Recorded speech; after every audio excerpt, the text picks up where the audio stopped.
back to Willard and Dibs on 95.7 The Game. Welcome back. No Mark Willard this week. He'll be back on Monday alongside Dan Dibley. It's Mark Grandi with you on Willard and Dibs on 95.7 The Game. As we transition to football, the calendar flips to August, and we're in full football mode. Have a little bit of Giants for you. Maybe coming up a little bit later as the Giants are traveling. Maybe they're already in Cincinnati gearing up for a Friday, Saturday, Sunday series against the Reds in Great American Ballpark. A big series coming up for the Giants. But Niners, although it is an off day for them today, much like the Giants, Niners dominated the story so far here on Willard and Dibs, and we'll get into that a little bit more here on 95.7 The Game. Dibs, the NFL is currently in the process of releasing their top 100 players of the year list. Okay. They do it every year. It comes out around this time in like increments of 10. We currently have everything other than the top 10. That comes out tomorrow afternoon, if I'm not mistaken. But the first 90 players from 100 all the way down to 20, they have been released. How many Niners do you think are going to appear in this top 100 list altogether? Man, out of 100 players, there's 32 teams, so that would be an average, all things created equal, of 3 per team. Now, we know that that's not going to be the way it goes. There'll be some teams, I would imagine, that get 0, and so some would have to balance that out. I would say, just thinking about it, who would be on there? Let's run through them. Well, you figure Brock, Christian, George, Debo, It's 4. and Trent, It's 5. and Brandon, 6. Nick and Fred. That gets me to a clean 8. 7, 8. Yep. I'm going to say 8. 8 is your guess. 8 out of top 100. Now, I might be leaving out Mooney Ward. He might be in there. I might be including Brandon Ayuk, who won't be in there. So it'll be between 7 and 9, I would guess. I'm going to go with 8. Okay. 7, between 7 and 9 is correct. 8 is just I don't know for sure, but it's probably going to be wrong because we don't know the top 10 yet. Okay. Is there a Niner that is still yet to be named in 11 through 100? The highest number, so the worst of the bunch, the one closest to 100, is a player you have not brought up yet, and it's the player we were just talking about going to break, who's recovering from an Achilles tear. Dre Greenlaw checked in at number 76 on this ranking. So Dre Greenlaw, number 76. Brandon Ayuk comes in at 66. Let's see. Debo Samuel at 30.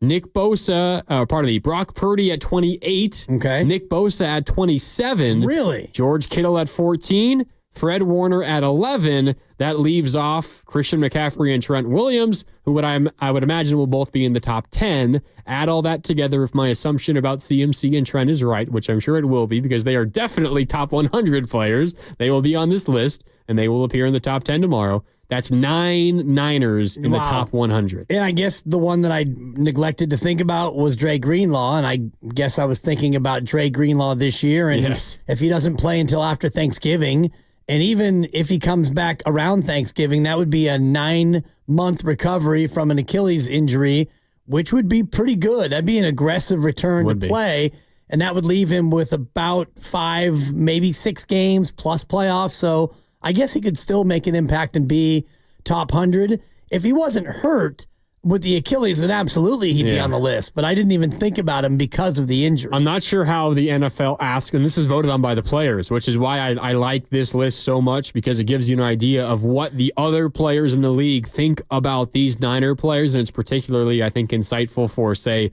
Ayuk, Debo conversations, for the Brock Purdy conversation. Ayuk, 66th, Debo, 30th. Brock Purdy is 28th, the 28th best player in the NFL, according to his peers. That's interesting. I don't know exactly, though, what the NFL presents its players with in terms of the vote. Is it just who was the best last year? Is it predicting the future? Is it whatever the case is? I'm not sure there is a set rule in what they're supposed to be voting on. Maybe just one healthy. Who are the best players in the NFL? And currently, maybe you're projecting a bit for the future. But regardless, no matter what the rule is on the vote, 9 players in the top 100. You almost have a tenth of the top 100 players in the league. And do we know who the remaining 10 are, for the most part, who are yet to be named, who will be top 10? And I think we can kind of play with this a little bit. If it's Trent Williams and Christian figure it out, McCaffrey. probably. There's two quarterbacks left. Mahomes and Lamar will be in the top 10, I would imagine. Josh Allen's already been listed. Josh Allen, I have it here. Let me find it. Okay. I'm not trying to put you on the spot, but I'm just trying to think Josh Allen was 12th. Okay. Jalen Hurts was 15th. Dak Prescott 16th. C.J. Stroud 20th. Brock Purdy 28th. That's quarterbacks in the top 30. We've got 2 quarterbacks remaining. And did you say Joe Burrow, or he's already been named? Burrow is in the 30s. Okay. Brock Purdy ranked higher than Burrow, Tua, and Jordan Love. Goff and Stafford in the 40s. Justin Herbert in the 70s. Kirk Cousins in the 80s. Trevor Lawrence and Aaron Rodgers in the 90s. There you have it. So yet to be named, we have Trent and Christian for sure. You've got Mahomes and Lamar. Justin Jefferson, I would guess, has not been mentioned. So that's 5 of the top 10. TJ Watt probably hasn't been mentioned, or Myles Garrett hasn't been mentioned. Am I right in saying that? And I'm putting you on the spot because actually Justin Jefferson is showing up here at 18. Okay. All right. So he's already off the board. I wonder who. Interesting. Tyreek Hill would be one that I think is probably still out there. I don't know if Tyreek Hill's been named.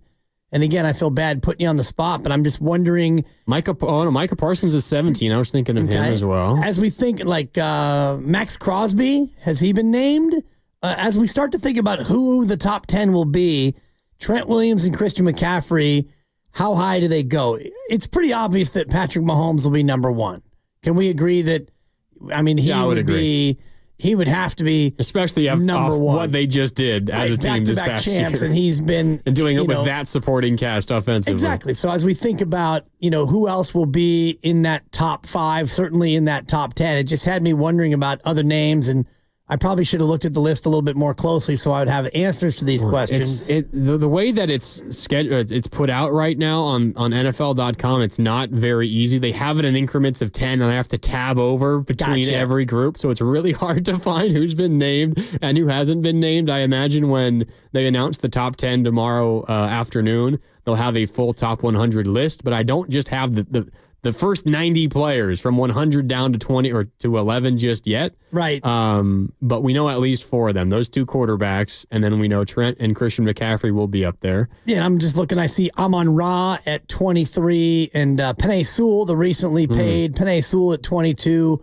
Both said 27 feels a little low to me. He was 4 last year, and he dropped 23 spots from 4 to 27. Yeah, that is a little bit disrespectful from his peers. Somewhat, but he did have a little bit of a quieter year, so to speak. Certainly from the sack numbers and the impact, maybe a little bit of a slow start. So I wonder if that played in.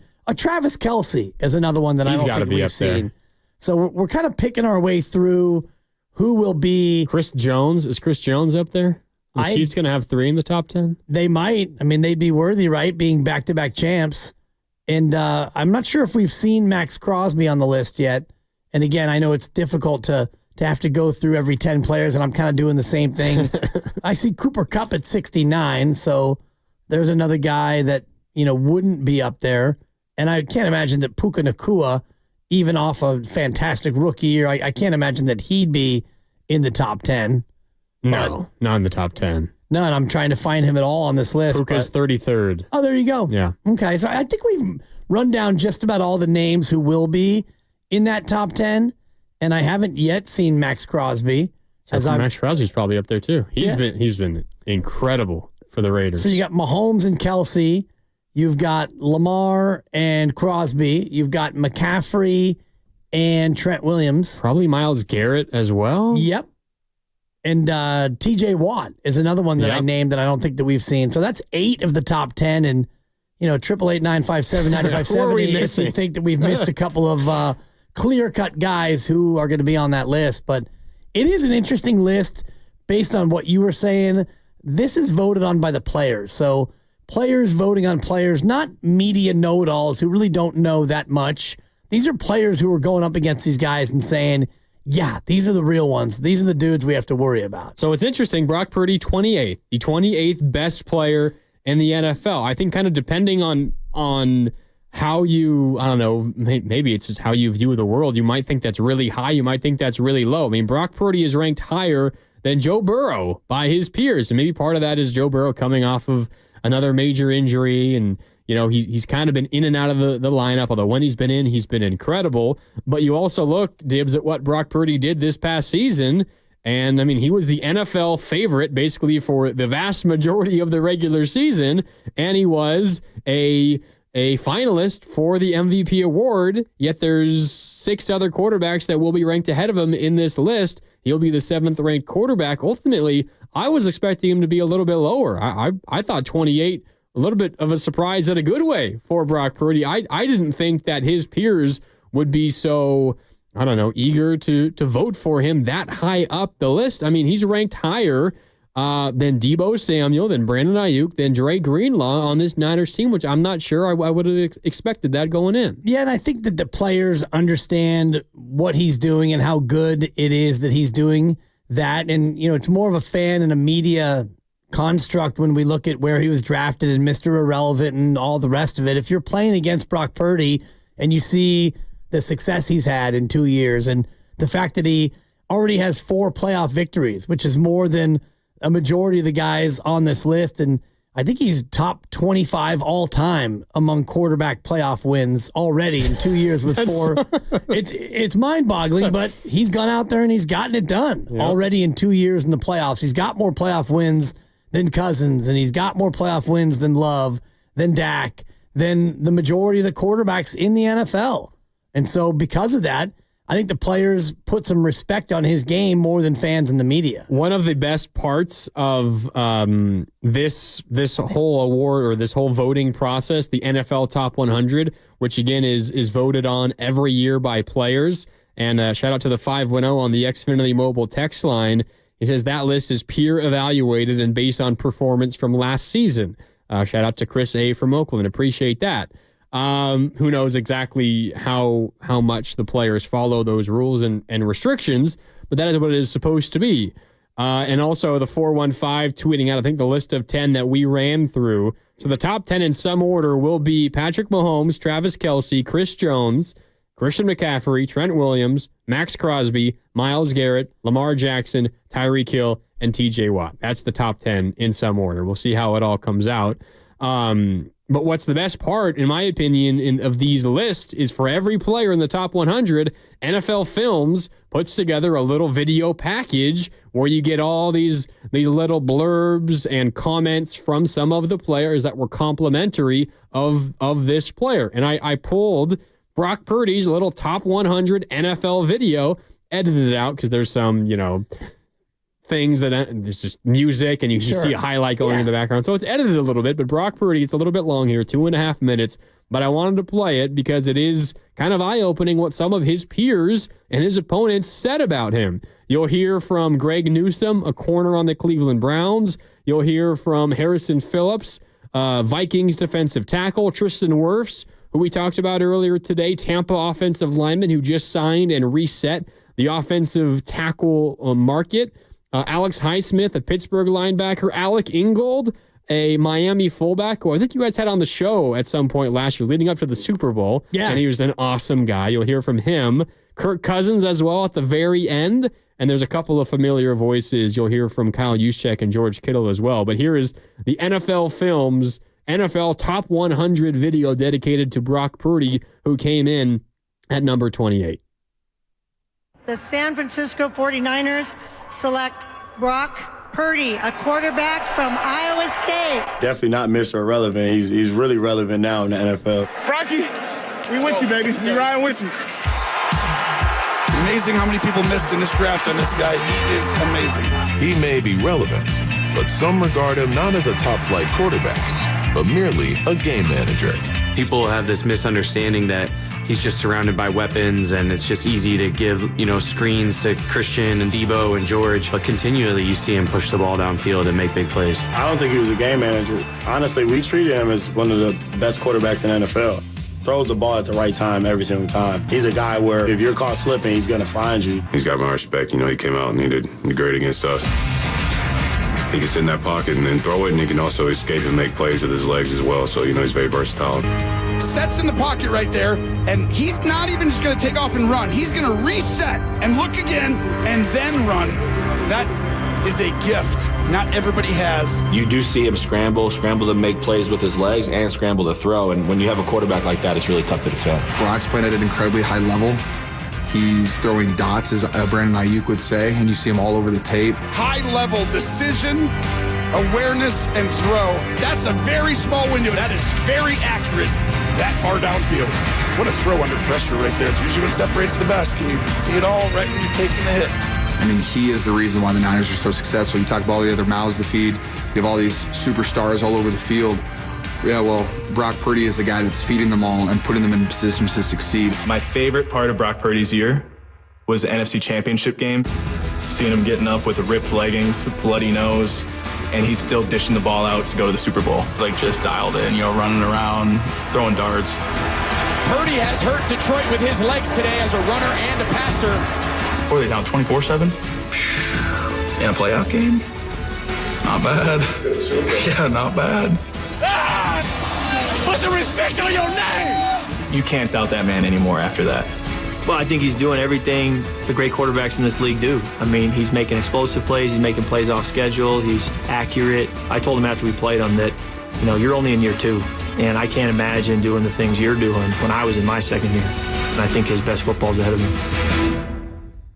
There it is. That was Kirk Cousins at the very end saying, I think the best football is still ahead of you. It's amazing what you're doing in year 2. I couldn't imagine doing what you're doing at year 2. A lot of really high praise from Purdy's peers. Yeah, and Tony Romo, a lot in there talking about, the footwork and setting up and then resetting and still having the ability to look downfield. And I know that's one thing that Brock Purdy does so well, and yet he's talked in this preseason about wanting to get better at, and that's decision making. And already as a second-year quarterback last year, you could see how good he was at real-time decision-making and, being able to decipher what the defense is doing and make the correct play, and yet he still wants to get better. And he's a guy who you can tell that just grinds every day to try to improve, even coming off a year where he took his team to the Super Bowl. Yeah, and you hear all of these comments, and obviously, I mean, they're pulling the things that are being complimentary said about Brock Purdy. Not that anyone in these videos and in this process that the NFL goes through every year is ragging on him, but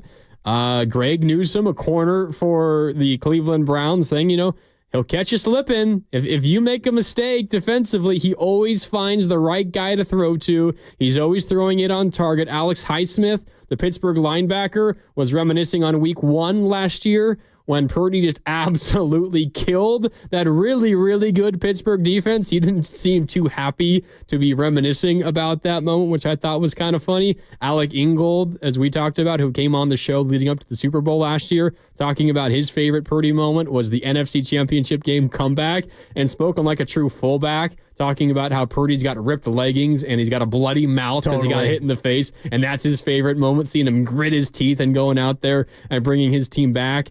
Kyle Juszczyk saying, quote, he is the reason we're so successful. And it's one thing coming from, I guess, a teammate. Maybe that doesn't mean as much coming from an opponent, but still, hearing all of these people and all of these pros across the league speak in such a glowing light, I think, about Brock Purdy, it means a whole lot more than, no offense, you or me or any of us talking about what we see in Brock. Hearing it from all these guys, it carries a lot of weight. Yeah, no offense taken, because you're right. When that's where this top 100 list, and they've got him in the top 30, means even more than all the praise from analysts and former players. These are people who are still currently playing, and they look at a guy not based on how much he's made, but what he's doing on the field, and the ability to make the right throw most of the time and lead a very complex offense and share the ball and spread it around and earn the number 1 seed in the NFC and take your team to the Super Bowl. Those are all things that deserve to be recognized, and they were in that piece and also by his peers.